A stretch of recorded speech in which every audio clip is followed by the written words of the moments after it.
quais as piores câmeras de 2022, seja de modelo mirrorless ou de smartphone. Um blog, nesse comecinho agora de fevereiro, tradicionalmente solta essa notícia e já tem vários anos. Eu vou mostrar aqui, primeiro das câmeras, que aí envolve as mirrorless e tudo mais, e depois os smartphones. O legal dos smartphones é que é um influenciador respeitado que faz um teste cego e ele não só elege as melhores, como as piores. Mas aqui o foco são as piores, né? Então vamos lá. As desse ano, de 2022. O site é o Photo Rumors, né, que é conhecido e sempre faz as publicações, lançou agora, no comecinho de fevereiro, as piores câmeras de 2022. E o grande prêmio ficou com a Pentax. Olha só que coisa, né? A Pentax levou o prêmio de pior câmera segundo a votação. A votação em aberto. Então, são os leitores, a audiência aqui do site deles que fez a votação. E aí, a grande vencedora foi a Pentax KF. Ela custa US$ 850 e não é uma câmera mirrorless, é uma câmera DSLR. Mas interessante, né? Quer dizer, ter essa a escolha. Ela teve, na votação deles, ela chegou em 21% dos votos, em primeiro lugar. E o segundo lugar, da pior câmera de 2022, foi a Sony ZV-1F, com 14, quase 15% dos votos no percentual. Em terceiro lugar, a Nikon Z30, com 13,82%. A Leica M11 ficou com a quarta posição. E a Sony, olha só a Sony de novo aparecendo ali com a Alpha 7R5. Depois, na sexta posição, a Canon R10. Aí, na sequência, a ex-Olympus, agora OM System, né, OM System, OM5, ficou com 5. Mas veja bem, aqui nessas que são a Sony, depois tanto a Leica com menos de 10%, né? Então a quantidade de votos comparado com a Pentax e a Sony ZV-1F é bem menos. As três que levaram disparado de votação realmente foi a Pentax, a Sony e a Nikon. Mas as outras aqui, a Canon, com a R10, aí a gente está falando de menos de 10%, quer dizer, menos de 8%. Aqui, no caso da Sony Alpha 7R5, 7,71%. E a Canon R10 com 6,48%. A da Olympus, né, a OM System, que não é mais Olympus, mudou o nome, a OM5 com 5,70%. Aí você tem a Hasselblad X2D 100C, a Canon R7, a Canon em vários momentos aparece, de novo a Olympus, a OM System, OM1, a Sony FX30, e aí aparece a Panasonic, a XT5 da Fuji, a XH2S e a XH2 da Fuji, elas aparecem aqui, mas elas não receberam nenhum voto. Panasonic e Fujifilm não levaram nenhum, sem nenhum voto. Então, é interessante ver, né, que a grande vencedora é uma câmera DSLR. Interessante, né? Da Pentax, que tem uma marca, tem uma história na fotografia, mas faz tempo que não tem um destaque no mercado. Aí vamos para. Eu achei curioso porque eles não fizeram de 2021, talvez por conta da pandemia, porque não teve lançamentos, né? E aí ficou esse vácuo. Mas eles fizeram de 2020. Então, eu achei interessante trazer aqui para ver qual seria a pior câmera, segundo a votação da Photo Rumors, em 2020. E a grande vencedora, para minha surpresa, foi a Zeiss ZX1, aquela câmera de US$ 6.000 que vem junto com um Lightroom. Ela é a única câmera do mundo que já vem com Adobe Lightroom embutido e que era um negócio diferente, né, com sistema próprio. A gente até fez matéria sobre isso e bombou na época, mas ela foi votada como a pior câmera. Então ela ficou com 30% dos votos, e depois vem a Sony Alpha 7C, com 10% bem atrás, a Canon R5 com 9%, a Panasonic G100 com 8% e a Canon, uma Rebel 78i, com a quinta posição. Então, é interessante, né, ver que essa aqui era uma câmera que, nossa, com internet, coisa e tal, mas foi bem votada como uma das piores câmeras do mundo. Aí, É legal esse aqui do Marquis. O Marquis é um mega influenciador de tecnologia com milhões de seguidores no YouTube. E todo ano, no final do ano, ele faz uma comparação, um teste cego com smartphones. Só que ao invés de mostrar só os piores, ele mostra também os melhores. E você acha que Samsung e iPhone são os melhores no teste cego dele? A gente está falando de um cara que é super respeitado, com realmente milhões de seguidores, e um blog fortíssimo, né? Com um canal de YouTube também muito forte.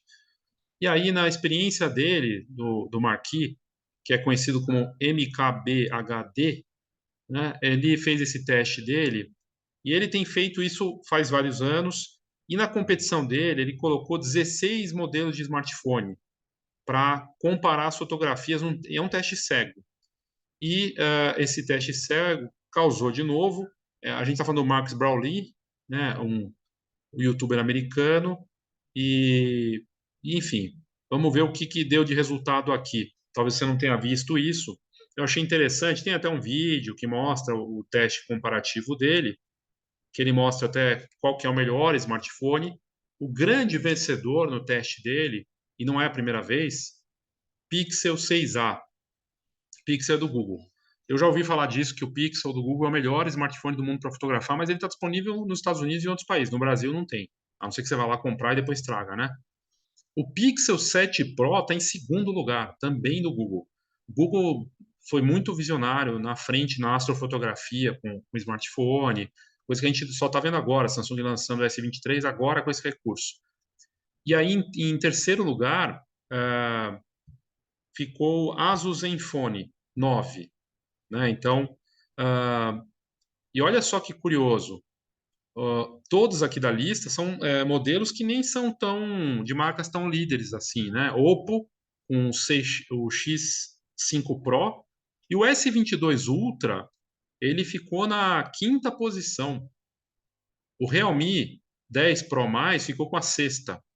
E o iPhone 14 Pro, que é tão celebrado e tem uma coisa de status, né, por ser Apple e tudo mais, bem atrás. E o Huawei, que tomou na cabeça, perdendo o Android, né, alguns anos atrás por conta dos Estados Unidos, o governo americano tirou, né, lá o Android, eles ficaram, o Huawei Mate 50 Pro ficou na última posição, né, aqui dos melhores para fotografar. Agora, os piores para fotografar, segundo ele. E segundo ele, o pior para fotografar no teste cego, comparando as fotografias, e ele faz um teste sério, realmente, assim, é o Asus ROG Phone 6. Na segunda posição de piores, o Vivo X80 Pro, que tem lentes zeiss, também é chinês e faz um sucesso, não foi bem. Xiaomi 12S Ultra, que é o modelo de ponta da Xiaomi, está em terceiro lugar. OnePlus 10 Pro na quarta posição. O iPhone SE terceira geração, que é o iPhone mais acessível, né? Também ali atrás na quinta posição. O Nothing Phone, que é um celular de blockchain, celular para NFTs ligados com Web3, ficou logo atrás do iPhone. O Edge 30 Ultra Motorola, aquele celular, né, que tem o super câmera e tudo mais, também ali na lista. E por último, o Sony Xperia 4, 1, né, 1.4, que é considerado um celular alfa, né, pela Sony, não foi bem. É melhor relação custo-benefício, Pixel 6a disparado e o Realme 10 Pro mais também na lista. O iPhone SE também é considerado. Aliás, isso eu já tinha ouvido falar, que ele para fotografar ele é bom e se sai bem na relação custo-benefício, né? Porque é um modelo mais barato do iPhone. Para fotografia ele vai bem. E o Asus Zenfone 9 na quarta posição e por fim o Pixel 7 Pro na quinta posição. Então, o melhor smartphone custo-benefício para fotografar também é do Google. E na segunda posição, o Realme 10 Pro, mais que tem no Brasil, né? Já tem aqui. E o iPhone SE também tem no Brasil. E aí, que receberam menos votos por que a relação de custo-benefício não tão boa. O OnePlus 10 Pro, na sequência o Xiaomi 12S Ultra, o Vivo X80 Pro+, em terceiro, o Motorola Edge 30 Ultra em quarto e o Sony Xperia 1.4 na última posição. Então é interessante notar, né? Quer dizer, que o que me chamou a atenção aqui, dos melhores, que o iPhone não é o melhor, nem Samsung, nesse teste de um famoso e importante influenciador que faz essas comparações. Então, isso é bacana. Quer dizer, no trio vencedor está o Pixel 6a, Pixel 7 Pro e o Asus Zenfone 9. Aliás, o Google tem feito uso, né, de um uso de tecnologia de cor que não que retrata melhor as pessoas de diferentes tons de pele, coisa que os outros smartphones muitas vezes não têm. Né? A fotografia noturna no Pixel é fantástica. A Annie Leibovitz foi chamada para fotografar com esses modelos. O vídeo também diz que é espetacular. Ou seja, é interessante ver que ah, o Samsung, que é líder, a Samsung que é líder mundial, fica só na quinta posição com o S22 Ultra no teste cego. E o iPhone na penúltima posição. Né? E dos piores, o pior deles é o Asus Fone 6, o Vivo X80 Pro e o Xiaomi aqui é uma surpresa. Eu acho que a maior surpresa aqui é a Xiaomi estar nessa lista dos piores, 12S Ultra, porque é um modelo top, caro e que tem uma câmera espetacular, teoricamente, né? E não foi bem. Então é interessante ver isso. E aí aqui está a lista dos piores e dos melhores smartphones, mas das piores câmeras de 2022, né? E segundo a publicação do Photo Rumors, na votação foi a Pentax com uma DSLR e na sequência uma Sony, uma Nikon. Eu vou deixar os links desses três posts aqui no vídeo para você, se você quiser olhar, conferir, mas achei interessante porque é sempre bacana olhar esse tipo de avaliação, ainda mais porque tem o lado do teste, tem o lado da votação também, ou seja, não foi feito ao acaso. Ok? Então é isso, obrigado e até a próxima.